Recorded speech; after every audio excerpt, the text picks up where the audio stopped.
Hello friends, नमस्कार, good morning. मु सूर्या आपण मानक सूर्या न्यूज चैनल को स्वागत जनाउछि। डेली अपडेट न्यूज देखिबा पई मो चैनल को लाइक और सब्सक्राइब करि नियंतु। आजिकार कोन ब्रेकिंग न्यूज अछि चलंतु देखिनबा। भितरकनिका लुणा जंगल को विपद, जलवायु परिवर्तन, जंगल भितर को माड़ी आसिलानी समुद्र। केन्द्रापड़ा जिलार सातभायारू एक कूल जाए 12 किलोमीटर अंचल समुद्र कूलरे लंघिबारे लागिछि। जलवायु परिवर्तन जोगु उपकूल सुरक्षा कवच भितरकनिका लुणा जंगल प्रति विपद सृष्टि होइछि। बात्या दाना परठू 1.5 मास भितर 2000 अधिक गछ जुआर भसाई नेलाणी। 1971 बात्यारे बंगोपसागर केन्द्रापड़ा जिलार राजनगर ब्लॉकर सातभाया जनबसति माड़ी बसिछि। परवर्ती न्यूज। आंध्र उपमुख्यमंत्री को आसिला धमकपूर्ण कॉल, तदंत करुछि पुलिस। आंध्र प्रदेश उपमुख्यमंत्री पवन कल्याण को जीवनरू मारिदेवा धमक मिली। एने पुलिस मामला रुजु करिछि। मिलिथिबा सूचना अनुसार जने संदिग्ध उपमुख्यमंत्री कार्यालय को फोन करी धमक देइछि। यह व्यतीत से उपमुख्यमंत्री उद्देश्य अभद्र भाषा प्रयोग करिछि। यही कॉल मिलिथिबा पर उपमुख्यमंत्री कार्यालयर पक्षर पुलिस अधिकारी को नहीं खबर दिया जाइछि। पवन कल्याण दल जनसेवा पार्टी एक्स ए पोस्ट करिसंती। एथिरे लिखा जाइछि, उपमुख्यमंत्री पवन कल्याण कार्यालय को धमकपूर्ण कॉल आसीछि। परवर्ती खबर। ब्राउन सुगर धरा पड़िला बेले मिलिला 30 लाख टंका एवं एक महिला जबत। भद्रक टाउन थाना अधीन एलेखा अंचल ब्राउन सुगर कारोबार सन्देह पुलिस चढ़ऊ बेले एक घरू पुला पुला टंका मिली। घरे थिबा आलमारी ठारू आरंभ करी सज्जा पर्यंत सबुठी टंका रखा जाइथिबा बेले एहाकू गणिबा पई पुलिस नाकेदम हेबाकू पड़िछि। पुलिस 30 लाख टंका सह प्राय 20 ग्राम ब्राउन सुगर जबत करिछि। ଏହି ଘଟଣାର ମାଷ୍ଟର ମାଇଣ୍ଡ କୁହାଯାଇଥିବା ଜଣେ ମହିଳାଙ୍କୁ ପୁଲିସ ଅଟକାଇ ରଖିଛି। ସୂଚନା ଅନୁଯାୟୀ ଏଲେଖା ଅଞ୍ଚଳରେ ଭଡ଼ା ଦିଆଯାଇଥିବା ଘର ମହିଳା ଜଣକ ନିଶା କାରବାର ନେଇ ପୁଲିସ ସୂଚନା ମିଳିଛି। ପରବର୍ତ୍ତୀ ଖବର। କଟକ ଏବଂ ରାୟଗଡ଼ା ଜିଲ୍ଲାରେ ନିର୍ମାଣ ହେବାକୁ ଯାଉଛି ରେଳ ଫ୍ଲାଏଓଭର। ରେଳ ମନ୍ତ୍ରଣାଳୟରୁ 509 କୋଟି ଟଙ୍କା ଅନୁମୋଦନ। ରେଳ ମନ୍ତ୍ରଣାଳୟ ପକ୍ଷରୁ କଟକ ଏବଂ ରାୟଗଡ଼ା ଜିଲ୍ଲାରେ 2ଟି ପ୍ରମୁଖ ରେଳ ଫ୍ଲାଏଓଭର ନିର୍ମାଣ ପାଇଁ 509 କୋଟି ଟଙ୍କା ମଞ୍ଜୁର କରାଯାଇଛି।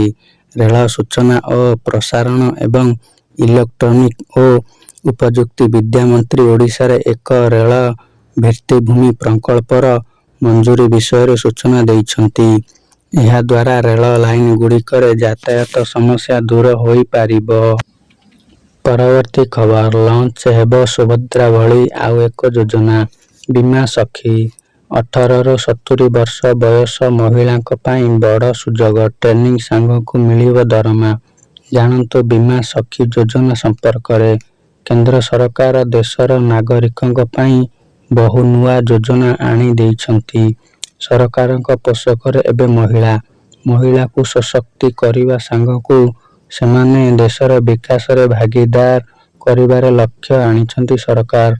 ନୂଆ ନୂଆ ଯୋଜନା ମାନ ଆଣିବାରେ ଲାଗିଛନ୍ତି। ଆଜି ପ୍ରଧାନମନ୍ତ୍ରୀ ହରିୟାଣା ଗସ୍ତ ବେଳେ ଏ ଯୋଜନାର ଘୋଷଣା କରିବେ। ପାନିପଥରେ ଆୟୋଜିତ କାର୍ଯ୍ୟକ୍ରମରେ ପ୍ରଧାନମନ୍ତ୍ରୀ ନରେନ୍ଦ୍ର ମୋଦି ବୀମା ସଖୀ ଯୋଜନା ଲଞ୍ଚ କରିବାର କାର୍ଯ୍ୟକ୍ରମ କରିଛି। ଏହା ଜରିଆରେ 10ମ ପାସ୍ କରିଥିବା 18ରୁ 70 ବର୍ଷ ବୟସର ଯୁବତୀ ଓ ମହିଳାମାନେ ଉପକୃତ ହୋଇପାରିବେ। ପରବର୍ତ୍ତୀ ଖବର।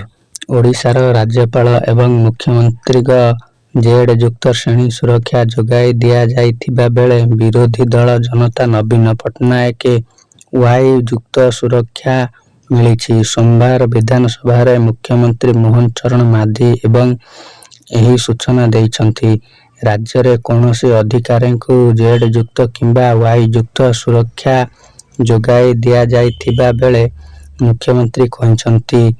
କଂଗ୍ରେସ ବିଧାୟକ ପବିତ୍ର ସାଉନ୍ତ ସୋମବାର ବିଧାନସଭାରେ ପ୍ରଶ୍ନ କରିଥିଲେ କି ରାଜ୍ୟରେ କେଉଁମାନଙ୍କୁ ଜେଡ୍ ଯୁକ୍ତ ଏବଂ ୱାଇ ଯୁକ୍ତ ସୁରକ୍ଷା ମିଳିଛି। ଏପରିକି ଗତ 10 ବର୍ଷ ମଧ୍ୟରେ ଅନ୍ତର୍ଜାତୀୟ ତଥା ଜାତୀୟ ଅନୁସନ୍ଧାନକାରୀ ସଂସ୍ଥା ଦ୍ୱାରା ଅନୁସନ୍ଧାନ ସ୍ଥିତି ବିଷୟରେ ମଧ୍ୟ ପ୍ରଶ୍ନ କରାଯାଇଥିଲା। ପରବର୍ତ୍ତୀ ଖବର, ବାଂଲାଦେଶରେ ହିନ୍ଦୁମାନଙ୍କ ଉପରେ ହେଉଥିବା ଅତ୍ୟାଚାର ମଧ୍ୟରେ ବିଏନପି ନେତାଙ୍କ କେବଳ କଲିକତା ନୁହେଁ, ବଙ୍ଗଳା, ବିହାର, ଓଡ଼ିଶାକୁ ମଧ୍ୟ କବ୍ଜା କରିବାକୁ ଆହ୍ୱାନ ଦେଇଛନ୍ତି। ପଶ୍ଚିମବଙ୍ଗର ମୁଖ୍ୟମନ୍ତ୍ରୀ ମମତା ବାନାର୍ଜୀ ବିଏନପି ନେତାଙ୍କ ଡାକରାକୁ ନେଇ ତୀବ୍ର ପ୍ରତିକ୍ରିୟା ଦେଇଛନ୍ତି। ସୋମବାର ବଙ୍ଗଳା ବିଧାନସଭାରେ ଏକ କହିଛନ୍ତି, ତୁମେ କହୁଛ ତୁମ ବଙ୍ଗଳା, ବିହାର ଏବଂ ଓଡ଼ିଶାକୁ କବ୍ଜା କରିବ ଏବଂ ଆମେ କ'ଣ ଚୁପ୍ ରହିବୁ? ସେହିପରି ଭାବ ନାହିଁ। ଆମେ ସମସ୍ତଙ୍କ ପାଇଁ ଅବିଭକ୍ତ ଭାରତ। ତୁମେ ଆମର ଧୈର୍ଯ୍ୟ ପରୀକ୍ଷା କରିପାରିବ। ଆମେ କ'ଣ ଶାନ୍ତ ରହିବୁ? ପରବର୍ତ୍ତୀ ଖବର, ପାତ୍ରପୁରରେ ହେବ ଆଳୁ ଚାଷ, ଆସିଲା 600 ବସ୍ତା ବିହନ। ସରକାରଙ୍କ ଆଳୁ ମିଶନ ଯୋଜନାରେ ଗଞ୍ଜାମ ଜିଲ୍ଲା ପାତ୍ରପୁର ବ୍ଲକରେ ମଧ୍ୟ ଆଳୁ ଚାଷ ପାଇଁ ପ୍ରସ୍ତୁତି ଆରମ୍ଭ ହୋଇଛି। ସେଥିପାଇଁ ଗତକାଲି ଅପରାହ୍ନ ବ୍ଲକକୁ 600 ବସ୍ତା ବିହନ ଆସିଛି। ବ୍ଲକ ତଣ୍ଡିପୁର, ପଦାଦିଘି, ଭୀମପୁର, ସୁରଙ୍ଗୀ, ଆଙ୍କୁଲି, ଆଖିଆଗୁଡ଼ା ଓ ସୁବର୍ଣ୍ଣପୁର ପ୍ରମୁଖ ଗ୍ରାମଚାଷୀ ଏବଂ ବିହନ ଯୋଗାଇ ଦିଆଯାଇଥିବା ସୂଚନା ମିଳିଛି। ଉକ୍ତ ଗ୍ରାମବାସୀ ଗୁଡ଼ିକ ଆଳୁ ସମେତ ପନିପରିବା ଚାଷୀ ପ୍ରବେଶ ଓ ଜମିରେ ଆଳୁ ଅନୁକୂଳ ରହିଛି।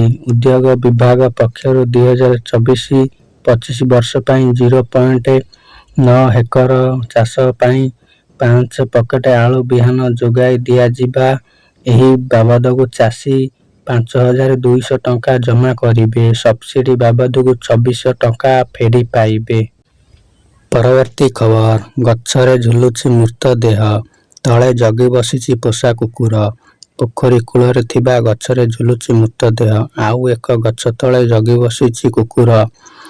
ମୃତଦେହ ପାଖରେ ବି ଯିଏ ବି ଗଲେ କୁକୁର କାମୁଡ଼ିବାକୁ ଲାଗୁଛି। ଏହିଭଳି ଦୃଶ୍ୟ ଅନୁଗୁଳ ଟାଉନ ଥାନା ଅନ୍ତର୍ଗତ ରାଣୀଗୁଡ଼ା ଅଞ୍ଚଳରେ ଦେଖିବାକୁ ମିଳିଛି। ପୋଖରୀ ନିକଟରେ ଥିବା ଏକ ଜାମୁ ଗଛ ମୃତଦେହ ଝୁଲି ରହିବା ବେଳେ ସମ୍ପର୍କୀୟ ହତ୍ୟା ଅଭିଯୋଗ ଆଣିଛନ୍ତି। ସୂଚନା ଅନୁସାରେ କିଛି ଦିନ ପୂର୍ବରୁ ଏହି ପୋଖରୀ ନିଲାମ ଦିଆଯାଇଥିଲା। ପୂର୍ବରୁ ତୁରଙ୍ଗ ଗାଁରେ ଜଣେ ବ୍ୟକ୍ତି ପୋଖରୀକୁ ନିଲାମ ନେଇଥିଲା। ତେବେ ପୋଖରୀ ହୁଡ଼ାରେ ରାଣୀଗୁଡ଼ା ଅଞ୍ଚଳରେ ଶୁକ୍ର ବେହେରାଙ୍କ ପୁଅ ମଣିଆ ବେହେରା ଗାଈ ଗୋରୁ ଚରାନ୍ତି। ଆଜି ସକାଳୁ ଗଛରେ ମଣିଆଙ୍କ ମୃତଦେହ ଝୁଲି ରହି। ପରବର୍ତ୍ତୀ ଖବର, ମାଲ୍ୟବନ୍ତ ମହୋତ୍ସବ ଉପଲକ୍ଷେ ଭଲିବଲ ପ୍ରତିଯୋଗିତାରେ ଭାଗ ନେଲେ 8ଟି ଦଳ। ଆସନ୍ତା 13 ତାରିଖ ଦିନ ମାଲକାନଗିରି ଜିଲ୍ଲାର ଲୋକେ ଉତ୍ସବ ମାଲ୍ୟବନ୍ତ ମହୋତ୍ସବ ଉପଲକ୍ଷେ ବିଭିନ୍ନ ପ୍ରତିଯୋଗିତା ଆରମ୍ଭ ହୋଇଛି। ସୋମବାର ଥିଲା ଭଲିବଲ ପ୍ରତିଯୋଗିତା। ଏହିପରି ପ୍ରତିଯୋଗିତାରେ ଭାଗ ନେଇଛନ୍ତି 8ଟି ଟିମ୍। ଷ୍ଟାଡିୟମ ପରିସରରେ ଏହି ଭଲିବଲ ପ୍ରତିଯୋଗିତାକୁ ଅତିରିକ୍ତ ଜିଲ୍ଲାପାଳ ସୋମନାଥ ପ୍ରଧାନ ଅତିଥି ଭାବେ ଯୋଗଦାନ ଦେଇଥିଲେ।